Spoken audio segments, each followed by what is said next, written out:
Hello, everyone. Hello, how are y'all doing tonight? Good, thank you. Well, my name is Margie Cook, and I'm part of the team that brings you live from NYPL. And I just want to say hello to everyone who is watching right now, those of you in the room and those of you watching online. There are many things that you can do with your time. So as always, we're just so grateful that you chose to spend it here with us. I am really pleased to introduce the creators behind the Public Theater's mobile unit production of A Comedy of Errors, Rebecca Martínez and Julián Mesri. They'll be speaking with the Public's Director of New Work Development, Amrita Ramanan.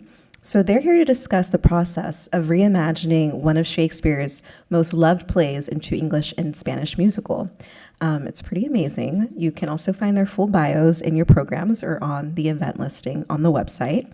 And they're here because from May 28th to June 2nd, the public will be presenting this bilingual musical edition of The Comedy of Errors right here on the plaza in front of this building, which is pretty cool. So you won't want to miss it. There's one performance each day. Every performance is free, and it will be first come, first served. And to register and get updates on how to attend, please visit thepublic.nyc/Comedy of Errors. Before I turn it over, I'd love to tell you about some of the programs we have coming up in the days and weeks ahead. So first off, this Thursday, May 16th, we still have live stream tickets available for Colm Tóibín with Keelan Hughes. Tóibín will be here to discuss Long Island, his long-awaited follow-up to the best-selling and beloved Brooklyn. And later this month, on May 22nd, acclaimed investor and climate champion Tom Steyer in conversation with David Wallace Wells to share his unique and unvarnished perspective on how we can all fight climate change together. And we still have bundled tickets available for this event. And if you want more Shakespeare, because I know you guys do, on Friday, May 31st, the library's very own rare books librarian, Kyle Triplett, will discuss the great bard's first published collection of plays at the Vartan Gregorian Center for Research, which is on the second floor of this building, and that is on a Friday afternoon. And please save the date for the next Library After Hours Pride Edition on June 7th, which includes a one-night-only display curated from the special collections at the Library for the Performing Arts, live performances by musician and composer B. Steadwell and DJ Mike Borowski, films from the Reserve Film and Video Collection spotlighting lesbian cinema and documentaries, among many more exciting offerings. Hope to see you there. Please be sure to register at nypl.org/live. And tonight's speakers would love to take questions from you all. When you walked in, hopefully you received a note card. Please use those cards for writing questions. You'll see a staff member come around a little bit later to collect them during the program. And if you're watching online, you can put your questions directly in the chat.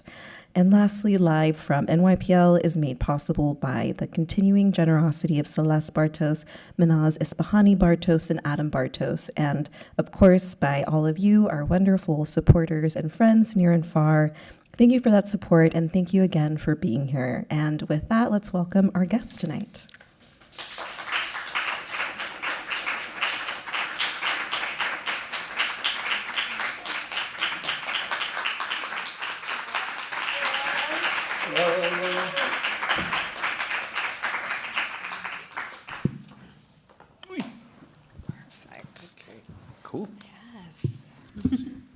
Good evening, everyone. Hello. Thank you so much for joining us.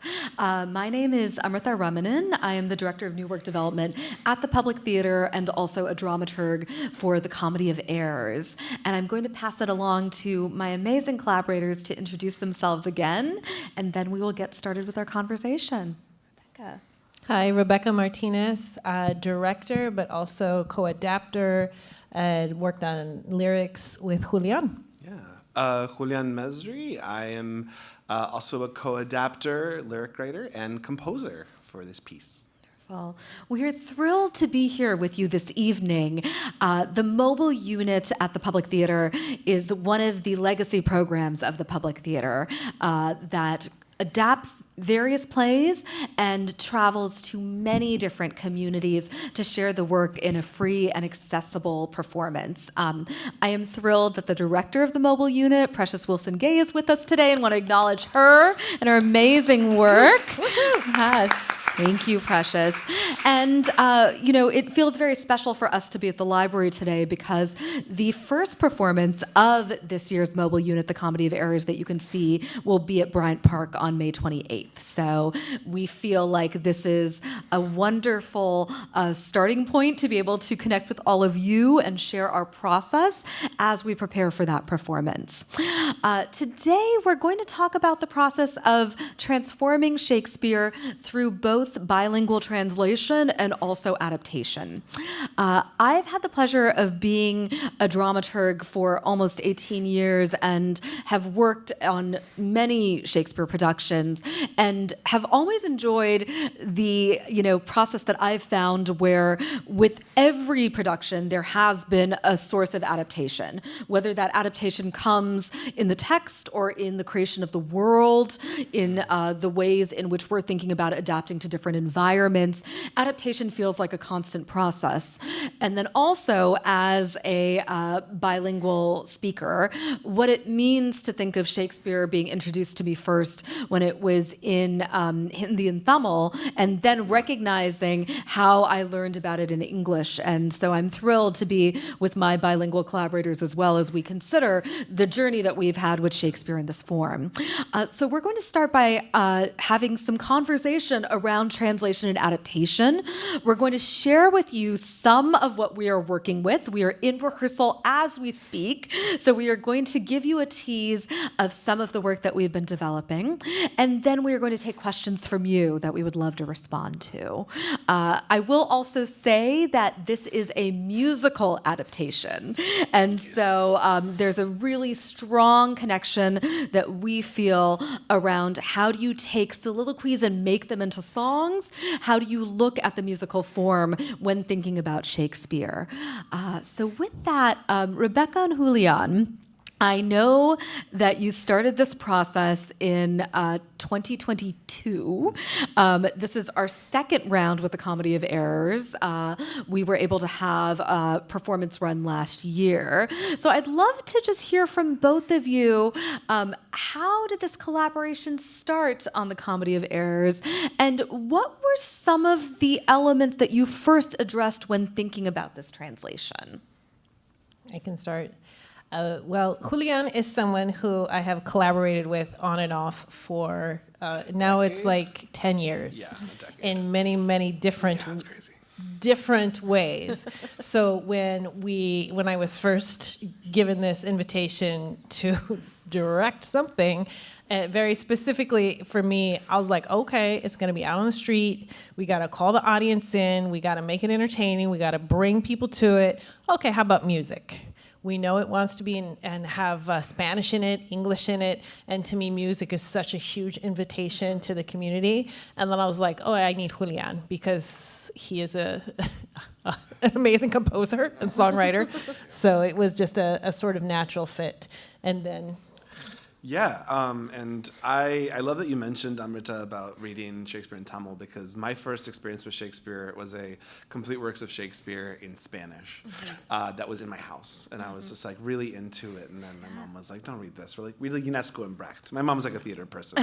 So but when I kind of joined the project, I've been working with Rebecca. We were actually working on another project together in Syracuse, not the Syracuse of Comedy of Errors, but the one upstate. It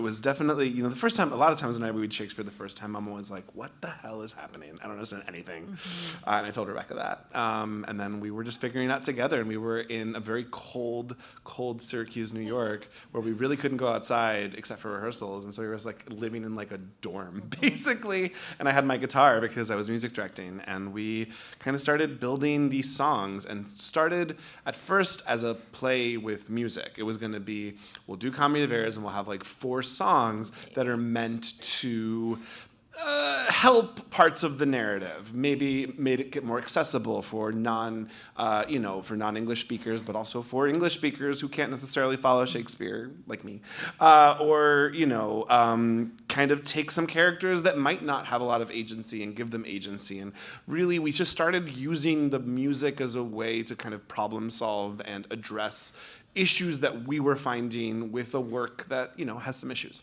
Mm-hmm.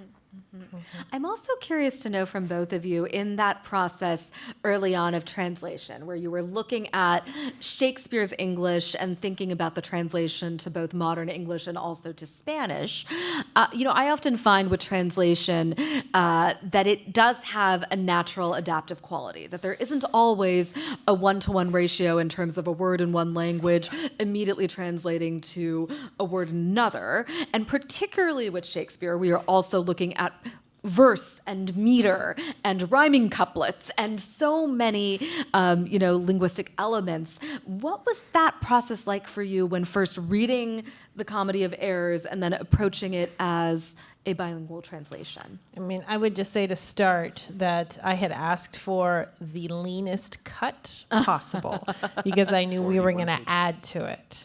And Jim Shapiro, who is a brilliant Shakespeare scholar, gave me a 60-minute cut, which then we filled out from. But I was like, this is the leanest as we could go and still follow a plot. Yes. And that was our jumping off place of like just trying to figure out where are the places where in this super lean cut that we want to add, and where are the places where like we're going to keep it as lean as it is. And then just speaking about like then the translation of how to do that also becomes like part of the character building of the story and making sure that we're representing the characters in a right way, or in a way that allows them to be fully present.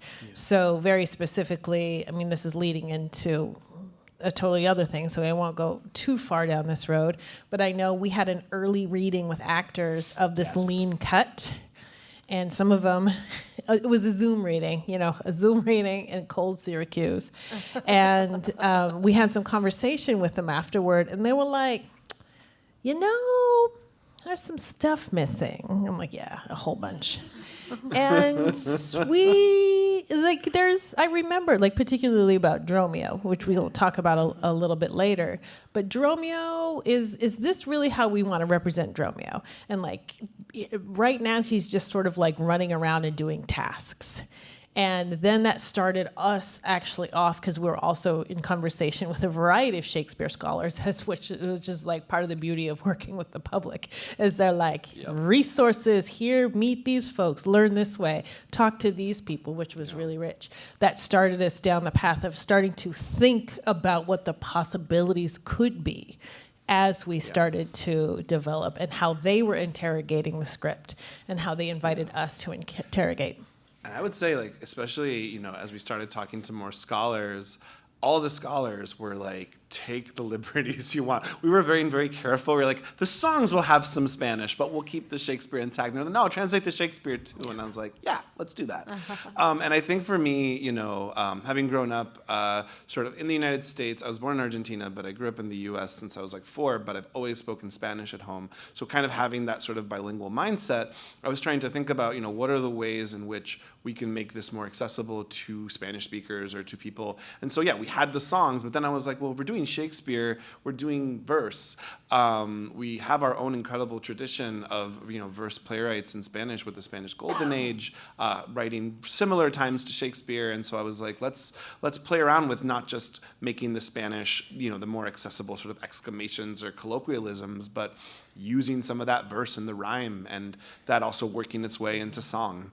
And so it was really fun to find all the ways in which we could use the Spanish as a vehicle for storytelling and accessibility. And we also wanted to use some Spanish when we wanted to change what characters were saying that we didn't like. Yeah, we did that a lot.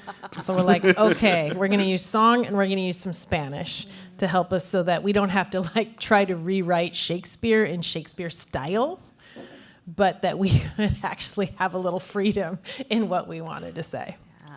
Definitely. It's a great segue to my curiosities around the work of adaptation, which I often feel in the process of translation to adaptation, there is a creation of a world. There is a recognition of how are you taking Shakespeare's play that was written in time period, that was potentially performed in the same time period or a bit later, and then that is being performed for an audience of today, and sometimes set in the time period of today or a time period that is different, because we are also dealing with Shakespeare in adaptation that can be set in the 1920s or the 1940s or different periods.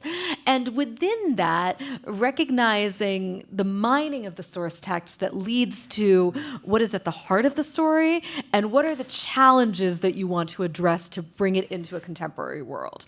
So I'd love to hear from both of you. What do you feel is at the heart of the Comedy of Errors, and what were the challenges that you said, oh, I want to reinvent this for this adaptation? I know for me, when I started with this, very specifically, it is a comedy. It's a wacky comedy about twins and twins. It's wacky, all these comedy of errors things that happen, but it's really a story about family separation, and that's what stood out to me. And it is very strongly about family separation. Like, it is high stakes. Spoiler alert. When Aegean comes, he is the father of a set of twins. And we tell you all this at the beginning anyway. So he comes to Ephesus to find his lost sons. And in that day, he's condemned to die because he is not permitted to be on Ephesian soil. And just the parallel of what it means to not belong to a place, and laws that keep you out and laws that contain you I was like, that is a thing. That is a very real thing. And that is a thing that not just like Latina communities are dealing with, but that many people all over the world are dealing with. And so to me, that was the core. Like, if we get all here and then we get there and that comes across, then then it feels like we are doing the job that we set out to do. Yeah, I mean, that's literally almost verbatim what Rebecca told me when we started talking about it, and I was like, yep, I got to work on this. And within that, there are the challenges of this piece, right, which is, again, a few hundred years old, and it deals, in spite of having that sensitivity when it comes to family, also features slavery and pretty rampant sexism. And so a lot of our challenges had to do with addressing those issues. And then also, because it's a comedy, some characters are almost like kind of cast aside or just appear as vehicles to the comedy. It's a very it's like a puzzle. It's like a little puzzle piece that gets built the whole time. And so we were like, let's try to make sure some of these characters actually have agency, especially the servants and the courtesan and characters like that. Yeah, and then very specifically, to go back to that first draft that we got, the first very short cut, I had also specifically requested, because there's a lot of talk about slave and master, and in the communities that we're going to, I'm like, no, this is something we do not need to talk about this. We do not need to highlight that. We do not need to make this a thing that we're laughing at. We don't need those words here. Let's take them out. And so we did. We took them out, and we found other ways. The class structure and the differences is a very important part. Yeah. So we did change slave to servant. We've taken out the word master, but we still have someone who is a higher status and a lower status. And, speaking of, Spanish Golden Age, that's something that is very much a part of, the tradition of Spanish Golden Age comedies, the role of the criado or, the servant character, which is sometimes, often comic relief, but also creates a really interesting parallel with the main characters and subplots. And so, yeah. Wonderful. I really appreciate what you picked up on around gender and what you named in the way in which the women in this play show up, which admittedly Comedy of Errors is not the only play in which this question arrives often. There are many, but I do think with Comedy of Errors there's a great question around the desire and agency of the women when so much of the arc of the story is connected to, both Antipholuses in the world and the Dromios and Aegean's journey and also, the Duke's, power in this world. Yeah. So I, have to say, working with Julián and Rebecca and the company, it has been wonderful to see how characters' humanity has been brought to life. And we wanted to show you a bit of what we've been working on today with that. So we are going to do what I like to call a side-by-side, where we're going to read part of Act 2, Scene 1 of Adriana and Luciana, who are, Adriana is the wife of Antipholus of Ephesus, and Luciana is her sister. And then perform for you the song called Carne Fria, which is Rebecca and Julián's adaptation of this moment. So Rebecca is going to read Adriana. I will read Luciana. So we will start with the Shakespeare, the source text, and then move into our adaptation. All right. All right. Neither my husband nor the slave returned that in such haste I sent to seek his master. Sure, Luciana, it is 2:00. Perhaps some merchant had invited him, and from the mart he's somewhere gone to dinner. Good sister, let us dine and never fret. A man is master of his liberty. Time is their master, and when they see time, they'll go or come. If so, be patient, sister. Why should their liberty than ours be more? Because their business still lies out of door. Look, when I serve him so, he takes it ill. Oh, no, he is the bridle of your will. There's none but asses will be bridled so. Why, headstrong liberty is lashed with woe. There's nothing situate under heaven's eye, but hath his bound in earth, in sea, in sky. The beasts, the fishes, and the winged fowls are their male subjects and at their controls. Man more divine, the master of all these, Lord of the wide world and wild watery seas, endued with intellectual sense and souls of more preeminence than fish and fowls, are masters to their females and their lords. Then let your will attend on their accords. This servitude makes you keep unwed. Not this, but troubles of the marriage bed. But were you wedded, you would bear some sway. Ere I learn love, I'll practice to obey. How if your husband starts some other where? Till he come home again, I would forbear. Patience unmoved. No marvel, though she pause. They can be meek that have no other cause. A wretched soul bruised with adversity, we bid be quiet when we hear it cry. But were we burdened with the like weight of pain, as much or more, we should ourselves complain. So thou, that hast no unkind mate to grieve thee, that hast no unkind mate to grieve thee, with urging helpless patience would relieve me. But if thou live to see thy like bereft, this fool begged patience in thee will be left. Well, I will marry one day, but to try. Here comes your man, now your husband is nigh. Great. So this is an example that we wanted to share with you so that you could get a sense of what we have with Adriana and Luciana, which is a relationship of sisters. There is a story around Adriana waiting for Antipholus. He has not come home. And Luciana really urging Adriana to see men as ones who are dominant, who have intellectual superiority, and how a good wife should obey. So that is the start that we had. And now, Julián, if you could perform for us with Rebecca, Carne Fria, our adaptation.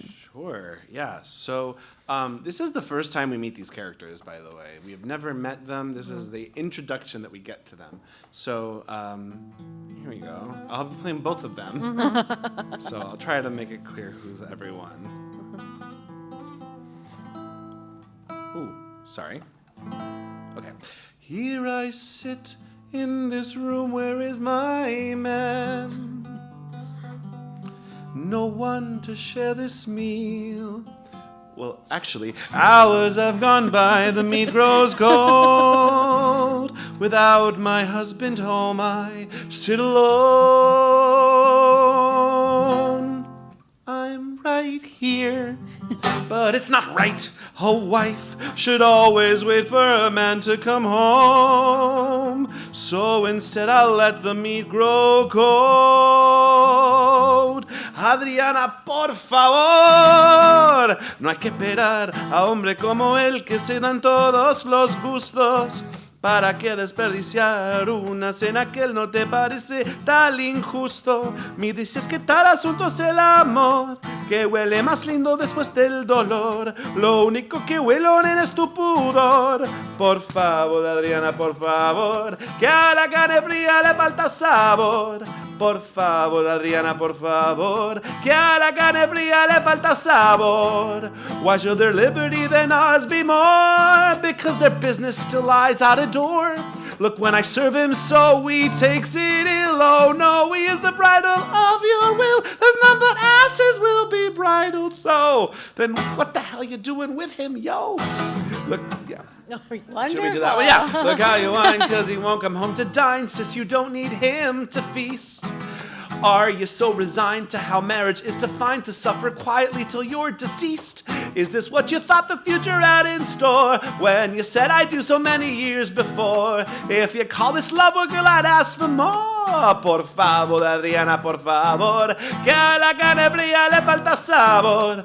Por favor, Adriana, por favor, que esa carne fría le falta sabor. Just a little bit. Yes, beautiful. Thank you. Thank you. Great. So I would love so this is such a great example of adaptation, in practice and translation. Sure. So I would love for both of you to talk about your process in taking what we have in Act 2, Scene 1 with Adriana Luciana, as you said, Julián, the introduction to these characters, and then what you found in the characters and how you adapted it to Carne Fria. So I think it actually began with you sending me a poem called Cold Meat. Well, a sort of poem, but it was because part of it was like thinking like what is actually happening in the scene. It's two sisters, one who is really hungry, and the other one is like waiting for her man and won't let anybody eat until her man comes home. And it's 2:00, and he was supposed to be there at noon. So the meat is like burned, and she's just like starving. And so that was the initial thing, and then using the idea of cold meat as like a double entendre kind of feel, like a double meaning of that. Yeah, and then I was like, I wanted it to be a cumbia. I wanted it to be Luciana's kind of kiss-off moment to this whole situation. And again, like, esa carne fría le falta sabor, right? It's like cold meat has no flavor, right? Cold meat's got no, and so it's a way of like her using the music to kind of convince Adriana, and then what is done very seriously in the original with the why should their liberty than ours be more is now Luciana being sardonic about what she's saying, rather than it being like, yes, he is the man and you should listen to him. And those were such good lines, and they fit really well in song, and it was like, let's use these, because you don't always have the opportunity in Shakespeare to have like some quick lines that come back and forth and have that kind of like quick dialogue. So it was like really fun to be able to put those in too. Yeah, and so there's lots of moments in the show when we just throw in some Shakespeare into the songs, and they actually fit really well. So it's always fun. Yeah. It's a beautiful reminder of the inherent musicality of Shakespeare's language, which, many Shakespeare plays where we do actually have songs built in, Twelfth Night, As You Like It, so many that actually have song as an inherent part of narrative, but also the musicality that you can get when you do have, rhyming couplets, whether the couplet is actually shared across characters or within the same, or other points of the meter. So I do appreciate what you named about it really finding its way into the musical form, because I think that there is a relationship to that has possibility, and also I think the two of you have an artistry that has really brought that together. So wonderful, really wonderful. With that, I wanted to we wanted to share with you an example of taking the existing Shakespearean text and thinking about translation and adaptation in this form.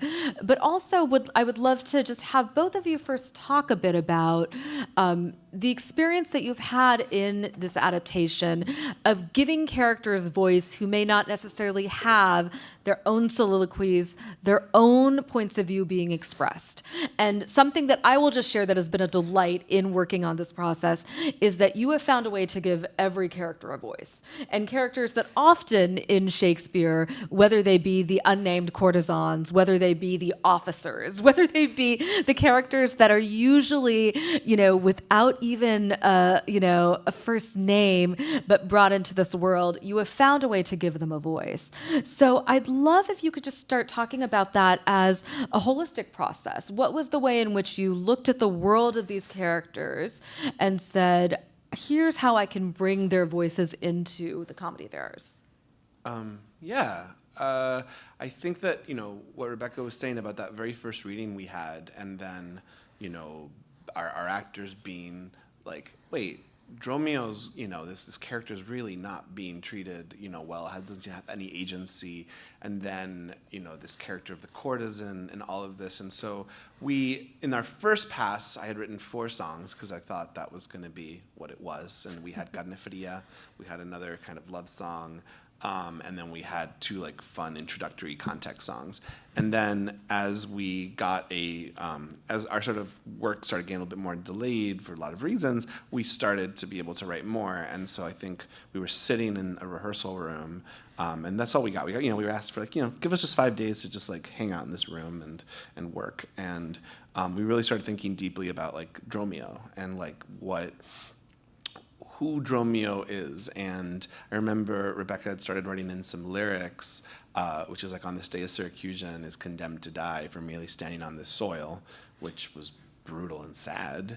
And so much more do I hear at another's bidding, right? And it's Dromio's incredible loneliness in this moment, and how powerful that was. Yeah, I don't know if you want to add anything there. Yeah, and thinking about it, specifically, we keep talking about Dromio because this was it was pretty profound. Some of the songs were very obvious. We knew we wanted an opening song and we knew we wanted an ending song. And there's always the thing: do we end sad or do we end happy? And then we're because it's us, we're gonna end wistful.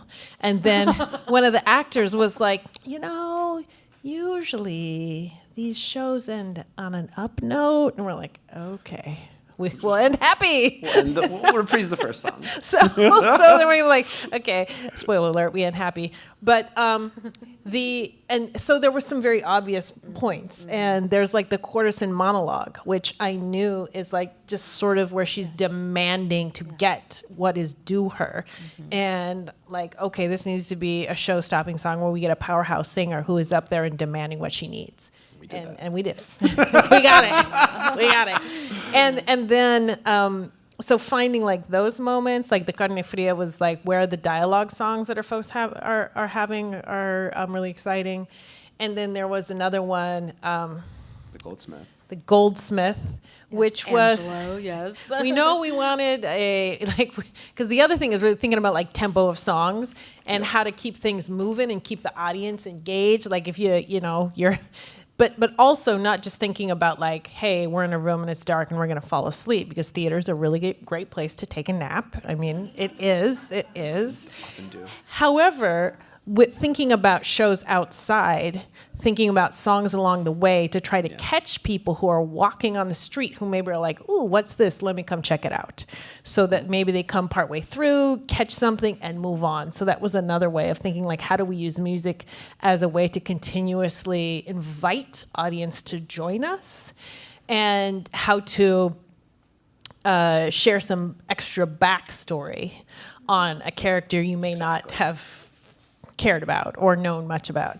But thinking about particularly Dromio in this first reading that we did, when the actors were I think Dromio, I remember Dromio had a whole lot of dialogue and was very clever with wordplay. And that's not really in here. He's just kind of running around fetching stuff.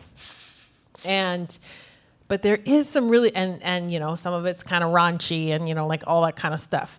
And so I started digging into Dromios, like deeper stuff, and I'm like, ooh. Yeah, no. I mean, there's this whole scene that is just ugly. It is so ugly. I'm like, nope, that cannot be in. And it's very specifically about how Antipholus and Dromio speak about a woman. And it's gross, and it goes on for pages, and it's just, I'm like, nah. So we're not gonna do that. But I really took to heart about like, oh yeah, we can't just have this person, this actor said, particularly someone who is like a working man. Right. And taking it to neighborhoods with working people, and not to be able to show a more layered, complex individual. And so then we were like, okay, this is our wistful moment. This is our moment where we get to have a little folk song, and we get to invite people in the midst of our comedy. Because for me, just thinking about Dromio, and it was one of those, like, you know, we have like a very long text chain of all sorts of things, but one of them was like, it was the type of thing that you need the loneliness of midnight to find the loneliness of Dromio, because I was like, it's a midnight song. I wrote it at midnight.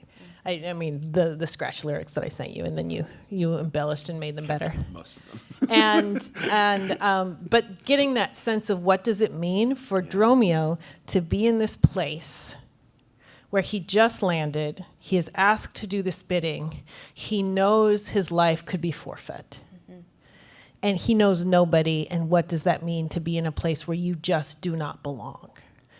And so we wanted to expand on that specifically so that we could have that perspective in. And it's a little bit of a diversion from our wacky musical that goes.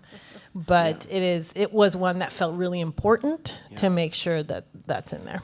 Yeah, I mean, I'm glad that you mentioned the wistfulness, because I have a tendency to write lots of wistful songs, and in this show there was like no whist. We had to be very careful with that. So we allowed ourselves two wistful moments. We've got two. Two wistful moments, and they're very carefully chosen. And so Dromio's song is definitely, I find it also very poignant that like a character that really in the Shakespeare serves as the comic relief gets the wistful, sad clown song. Definitely. Well, and what's striking me too in listening to you both talk about Dromio is also what you felt was at the heart of the play, and what it means to actually look at the relationship between family separation, the separation of, you know, communities, and the loneliness that creates in a new land. And I think the relationship that you've found, which I've been very moved by, I will say, having worked on 3 other productions of the Comedy of Errors, I've never actually tapped into what both of you have found around a Dromio that is navigating loneliness as the, you know, individual who is often doing tasks, who is on assignment, but has been separated from the people that he knows, from his community, from his home. Yeah. Yeah, and I would say the other, like a lot of our stuff has some sort of basis in the text, and this does not. This is a departure from the text that we're like, we're just going to put it in. Yes. Well, with that, we would love to give you all a sneak preview of this song, of Dromio's song. So Julián will be performing the Dromio song that you will get to hear in the Comedy of Errors. Spanish lyrics I might forget a little bit. We'll be fine. And we will help you out, Julián, as you need. Let's sing along.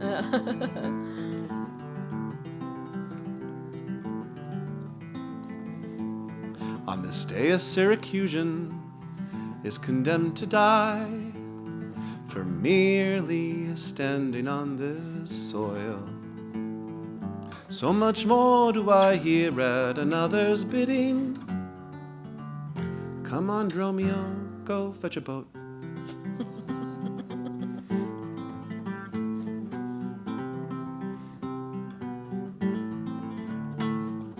What is this strange city I now inhabit, where every step is wrong as I walk it? So typical of a world that doesn't want me in it. Go away, Dromio, or I'll beat you so.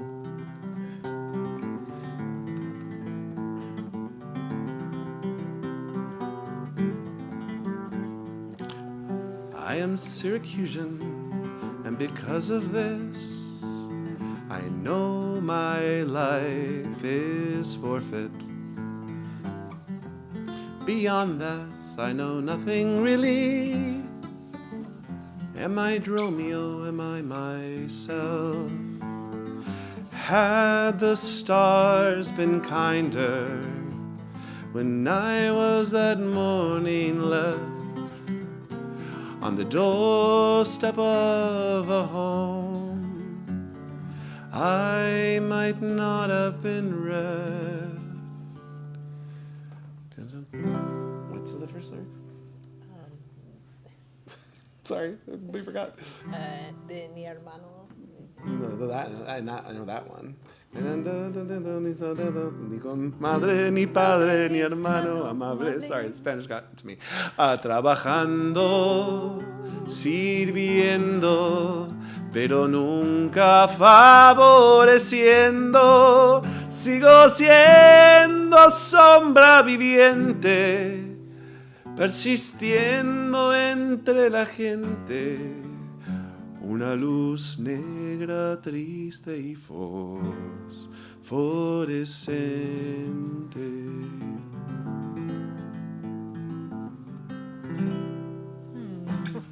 Beautiful. Spanish moment. Thank you. Beautiful, beautiful. Thank you. So I have one more question for Julián and Rebecca, and then Please. thank you all for those who submitted questions. So we would love to ask some of your questions. But now that we're at the point where, just to fill you all in, we are at the final stage of our rehearsal in the rehearsal room.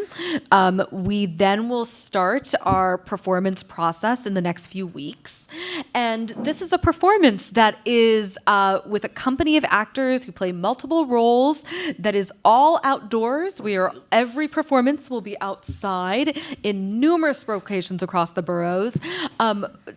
Can you share more with us about the process of also adapting for environment, for community, for the experience of a piece that is meant to tour and be in community openly? I think a lot of that was in our casting, of wanting to cast people, actors who, as we're taking out to the communities, that people could see and say, oh, I recognize myself in this, not just this character, but this actor. Yep. And I could see myself in this. So I think that's one of it. And the other thing is allowing folks who are from Puerto Rico to be Puerto Rican. Yep. Cubans are Cubano. They're Mexicans are bringing their Mexicanidad to it. And so because that is what New York City is. Yep. And allowing that, and setting it in New York City, even though it's an Ephesus. It is an Ephesus.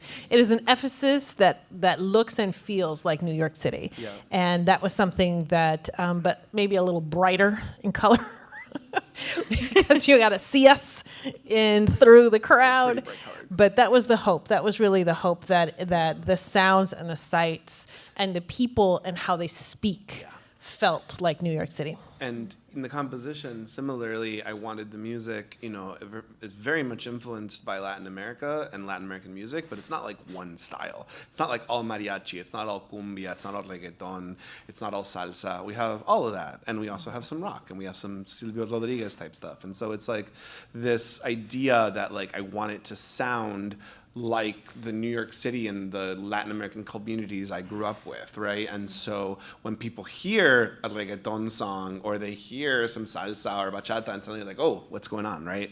Yeah. It sounds like the communities we're going into and the city that we live in. So yeah. Beautiful. Great.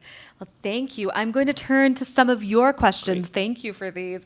So the first one I'll ask, what is gained by adapting Shakespeare's language into a modern idiom, and what is lost?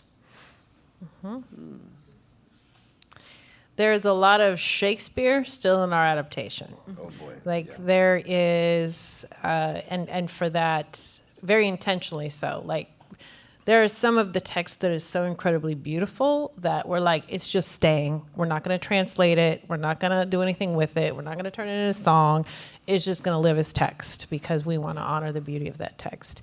And so I would say, for sure wanting to keep and the verse and the poetry and the rhythms and the fun and the wordplay. Not all of it, but a fair amount. I also think someone who grew up reading Shakespeare, doing Shakespeare, but knowing that we're in a city where many people did not, right? Shakespeare kind of becomes this like boundary, right, and of accessibility, and it's like, oh, this is for the people who read Shakespeare. And so I think one of the beauties of taking and keeping some of the Shakespeare, but also bringing in the modern idioms and the sounds and the Spanish, is saying this is a tradition that also belongs to you, right? I think that's kind of the beauty of the mobile unit as it is today, and as the public theater, which started like this, right? The idea of we're not going to put Shakespeare in a theater and tell you go see that theater and buy that ticket and be part of this elite group of people who get to see Shakespeare. Just like Joe Papp, like we're bringing the theater to the people, we're bringing the theater to the parks, to the communities, and that's the excitement of it. And by doing that, we are saying this belongs to you just as much as it belongs to us. Wonderful. What I love about that is all of the connective threads that move through your artistry, the mission of the mobile unit, the vision of Joe Papp as the founder of the Public Theater, and I would say what I believe to be the way in which Shakespeare thought of performance and theater. That I truly believe that Shakespeare was intentionally writing his work for the people and creating a very populist sensibility on how community could engage, which did include the elite, which did include the queen and the king and patrons, but also really included the people that could come in and witness the work. So I feel all of those connective threads coming together. And we've talked about this too. Yeah. Like one of the greatest adapters is Shakespeare. Yes. Right? This is an adaptation of a Plautus play. I think Comedy Verse is better. So it's still a good play. I would just say that, I feel like we lost some stuff we didn't need and don't need back. So I feel very, very fine about that. But the thing that, to me, that was very important to keep was the structure of the play. Even though we're like making it go all kinds of places, I tried to tear apart the structure. I tried. Yeah. And because there was another part where I don't like this either. And I started to take it apart and I'm like, oh, actually, I get it. I understand why it's here. Yes. I get it. All right. We're just going to lean into that and we're going to make it very intentional about what we're doing. And because you have to have that part to get to the end. Yeah. And I'm like, okay, all right, I get it. And now I'm like converted. Yeah. I'm like, all right, I like Shakespeare. Oh, yeah. Yes. He did. I used to do this exercise when I was teaching students Shakespeare about charting a play where you would chart the structure of Shakespeare. And I give Shakespeare so much credit where every play that we charted, he knew where to land the climax and the denouement and have this arc that was so structurally sound. So I really hear you on that. Yes. Another question. Well, first with a comment. I loved last year's Comedy of Errors so much. I saw it twice. Thank you. Yeah. Come back. It's got more songs. Yes. Well, that leads to the question. You preempted it. How will this year's version be different? Oh, will it? We have a little bit of a bigger cast. Some of the roles that we doubled last year, we actually split out in different ways. So we have different actors who are playing them. We have a little band. Yeah, we have a pretty loud band. Yeah. So the music is expanded, and yes, we have some more songs. We got 4 songs. We got 4 songs, and then some songs have been changed slightly. And then we rewrote one from last year too. And then one has been expanded and has a huge jam, and is going to be a bring the house down moment. And we cut one. We did. That we don't need anymore, so that's why we cut it. Honestly, because we realized that Shakespeare was just doing the job already. Yeah. I love it. So many changes to a little different, but a lot. There's some similarities. There's a lot of stuff that we're like, this worked. Let's just hold on to it. Yeah. Beautiful. And we have some different actors. Yes. Really great new cast members. We have a lot of returning folks, and 1, 2, 3. 3 new cast, three? Four, Four. including our percussionists. Yes. There's 4 new folks. Yeah, it's fantastic. I will also say, which is a beautiful component of this, it is the first time that the mobile unit is in certain locations. So the first time for Bryant Park, and what it means to explore a new location will naturally, I think, create a difference that is really, really significant this year. Expanding in size as well. Yeah. These are big 300 seats or so, almost. Yeah. Absolutely. Next question. Like a poem, how do you know when a work of translation adaptation is finished? It's not. I mean, even to, we were just talking this morning, I was like, when should we stop making line changes? No, I think a lot of the time it's about, you learn as you do, right? And you can't know until you're, I used to work with this incredible theater company called the Lark, RIP, that had this U.S.-Mexico exchange. And one of the things that was so beautiful about the U.S.-Mexico exchange, I think you were part of that, so is you would try it out with actors. And as this translator, I was a translator, I was a director for it, and you would sit in the room and you'd have this translation that you worked on for 2 months, and suddenly you hear actors do it and you're like, wait, right? We're going to learn as we do, and we're still doing that, I think, with this piece. Yeah, and as a director, I always say I work until I run out of time. And it's true. Yes. And sometimes you just have to stop so people can just start performing it. And that's when we stop. That's the conversation we had today. Yes. I'm looking at our line producer and our director of the program who are nodding with the encouragement of that. We understand. We understand. We get it. Yeah, absolutely. But I appreciate that because I do think there is something meaningful in hearing about starting from January of 2022 to this moment and how it has been a generative evolutionary process for you, and the recognition of what it means for that to hold, a continued mining of this world of the play, while also recognizing what is the point to kind of turn it over to the actors, which I really appreciate what you named, Rekha, what that means. So. Yes, so very soon, very soon. We still got time. We got enough time. Yeah, definitely. We'll be ready. Definitely. Oh, yes. Which Shakespeare play do you think is not worth adapting? We were just talking about this. We were just talking about this. You go first. You first. No, you first. No, you first. Amrita, you first.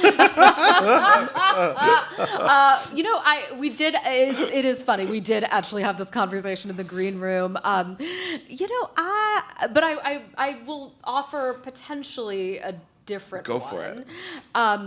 It's interesting. What I often think of with Shakespeare is, what it means to translate across time and what it means to kind of hold the elements that are considered integral to the play and the storytelling and what has changed societally, what we have recognized, and the challenge of adaptation and translation with that.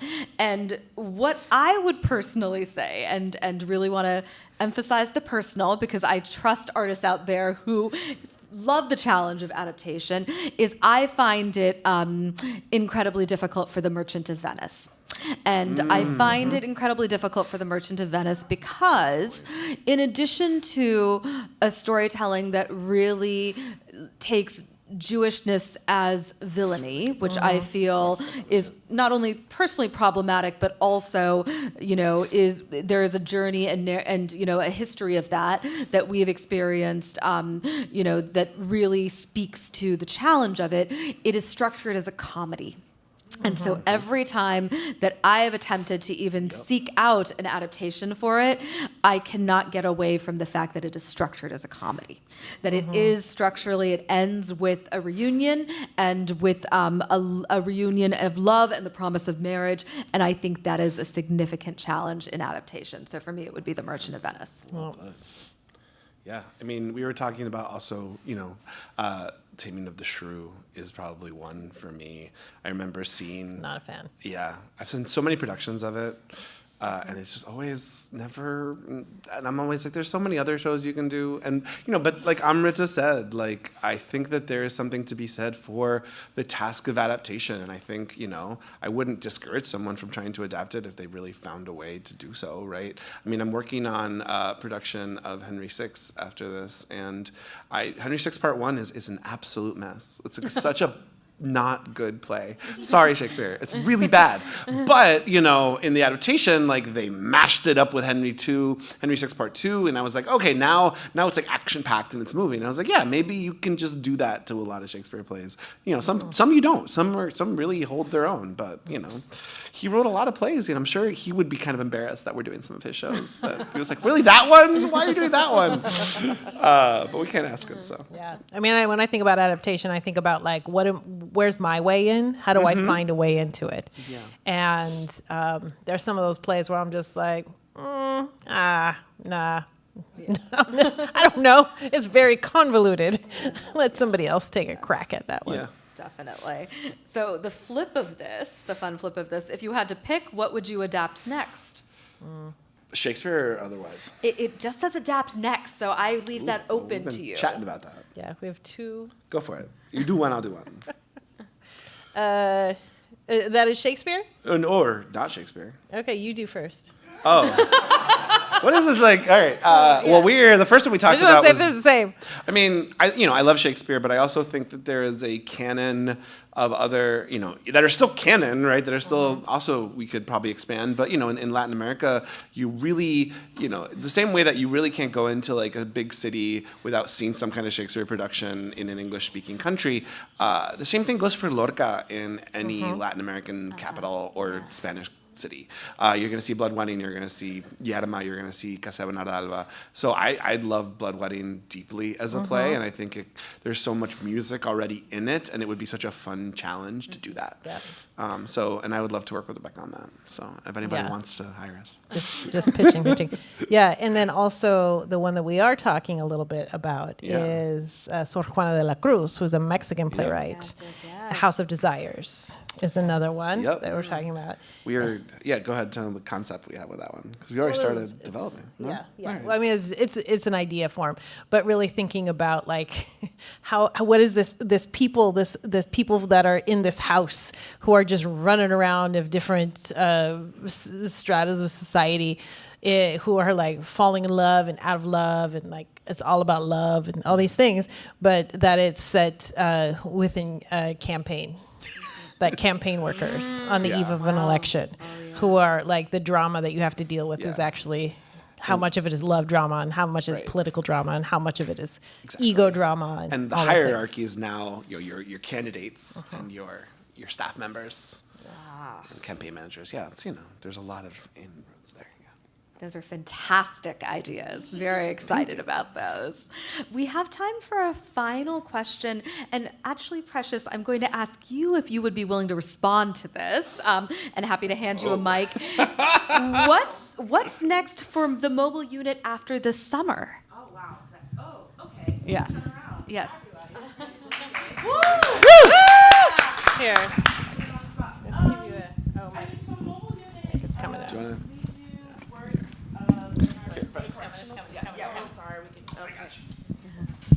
So the mobile unit, we do work in correctional facilities, local correctional facilities, and so we will continue our work there. We actually piloted a hip hop versus Shakespeare course this year, and it was amazing. And the women that participated actually came and saw Comedy of Errors last year, and then some of them signed up to take our course and created their own show, and it was amazing.